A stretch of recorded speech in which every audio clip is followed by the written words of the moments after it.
Today, I'll show you how to reattach a car mirror that has come off its heating element. This step-by-step guide will help you fix it safely and efficiently. First, I removed the mirror glass from the plastic backing that contains the heating element. To make this easier, I adjusted the mirror all the way to the left and down.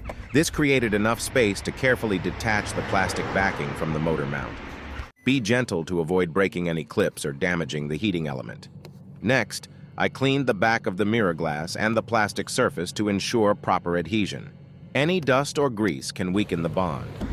I used a special adhesive purchased from AliExpress, designed for repairing phone screens. This adhesive works well for glass and plastic bonding. Important, do not use just any adhesive. Some glues can damage the mirror glass or affect its reflective coating. Always use a high-quality adhesive suitable for this purpose.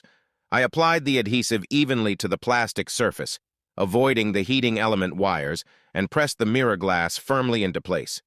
To keep it secure, I used several rubber bands and placed the assembly on a radiator for about 2 hours. The warmth helps the adhesive cure properly. Once the adhesive was fully cured, I reattached the wires for the heating element and carefully clicked the mirror assembly back into its original position. Finally, I adjusted the mirror to its original angle. A few tips to keep your mirror in great condition.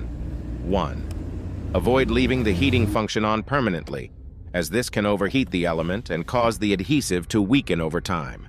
2. Always handle the mirror gently during maintenance. If you found this video helpful, don't forget to like, share, and subscribe for more DIY car repair tips. See you next time.